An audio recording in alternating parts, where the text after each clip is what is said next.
Hi, my name is Jeanette, and I completed the Next Step program, and I'm going to use the money I saved to launch my first book.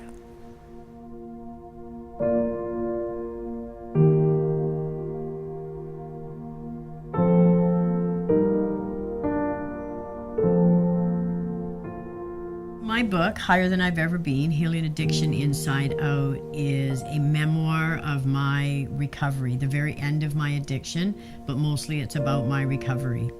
Back in 2000, I was working at Comox military base.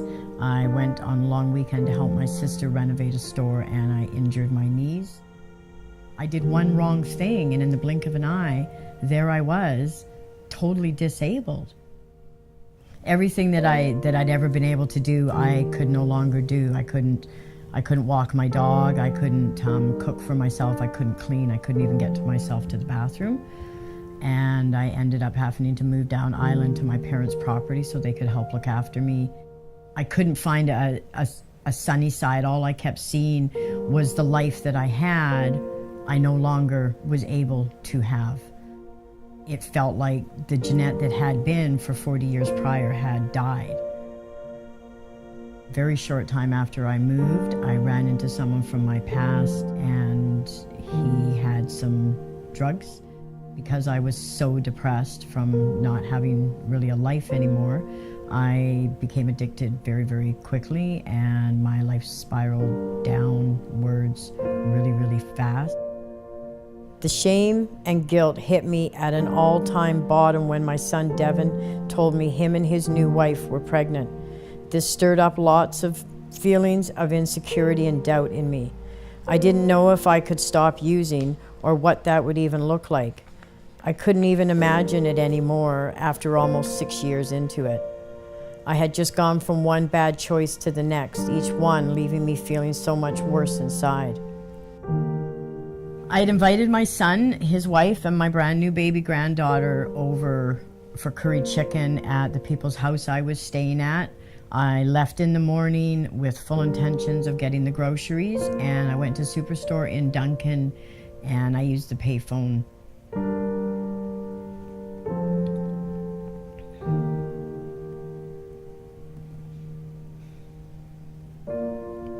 And I picked up dope.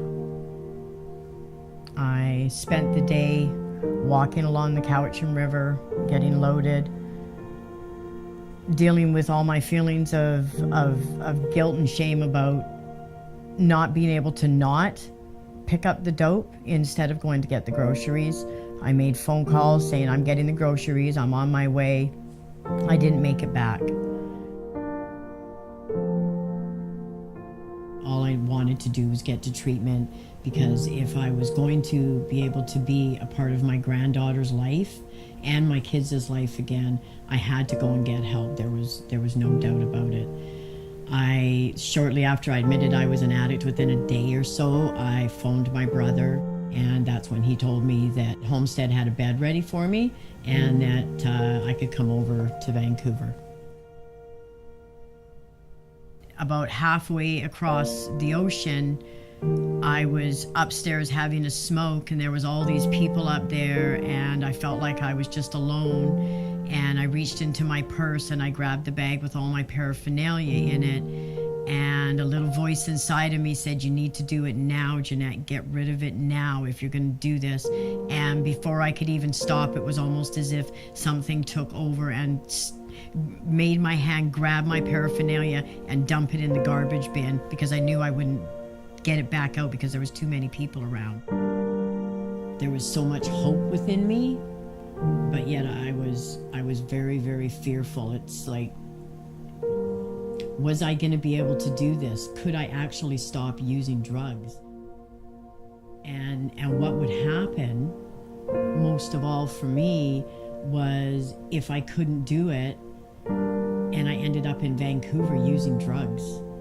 That was extremely scary for me. I remember one point in my early recovery that I didn't think that I could do the work. We were doing step work, and it was just too much looking at my past. my whole life passed, and I went into my room and I put my suitcase on my bed to pack my things to leave. I turned onto my nightstand and there was a picture of Danica. I looked at the picture. I remembered why I began this journey was so that I could be a part of her life. And I put my suitcase back under my bed and I left my bedroom. That was one of the hardest times, especially in my earliest recovery, because I didn't know if I was going to make it. Since then, Danica is still my driving motivation. However, now I stay clean for me. Danica doesn't know. And as long as I stay on my course, she'll never see me loaded. She'll never experience me not being there.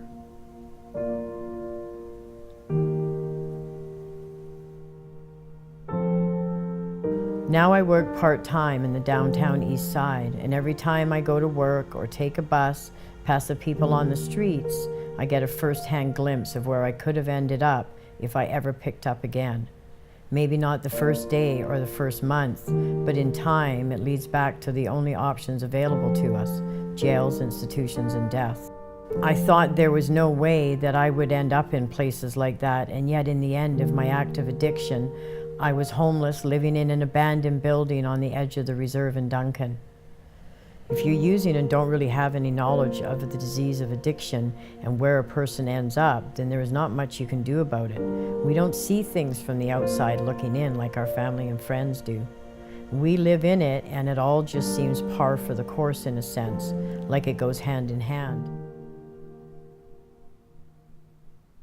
There's been a lot of obstacles that I've had to overcome and jump over and jump through in order to continue on my path. Things that have been in my favor are moving into Kindred, the recovery houses I went into, working at Embers, the Next Step program.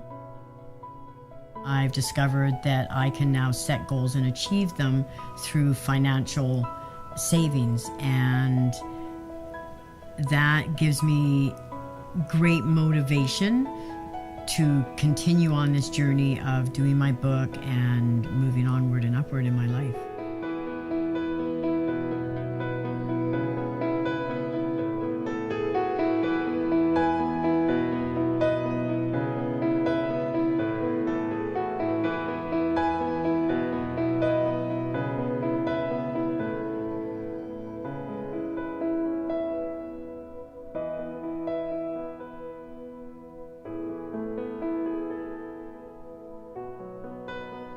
Hi, my name is Dustin. I'm in the Next Step Savings Program, and I'm saving to go back to school.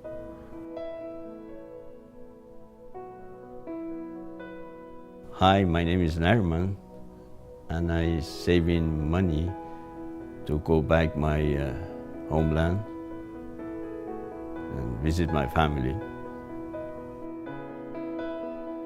Hey, my name is Steve, and I'm saving for a trip to Alberta to visit my brother who I haven't seen in several years. Hola, mi nombre es Mónica. Estoy salvando para viajar a Quebec para entrar a un convento.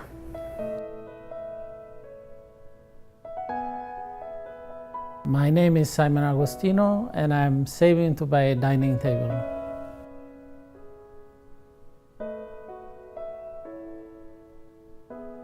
Hi, my name is Linda, and I'm planning on using my savings from the Next Step program to apply to my student loan.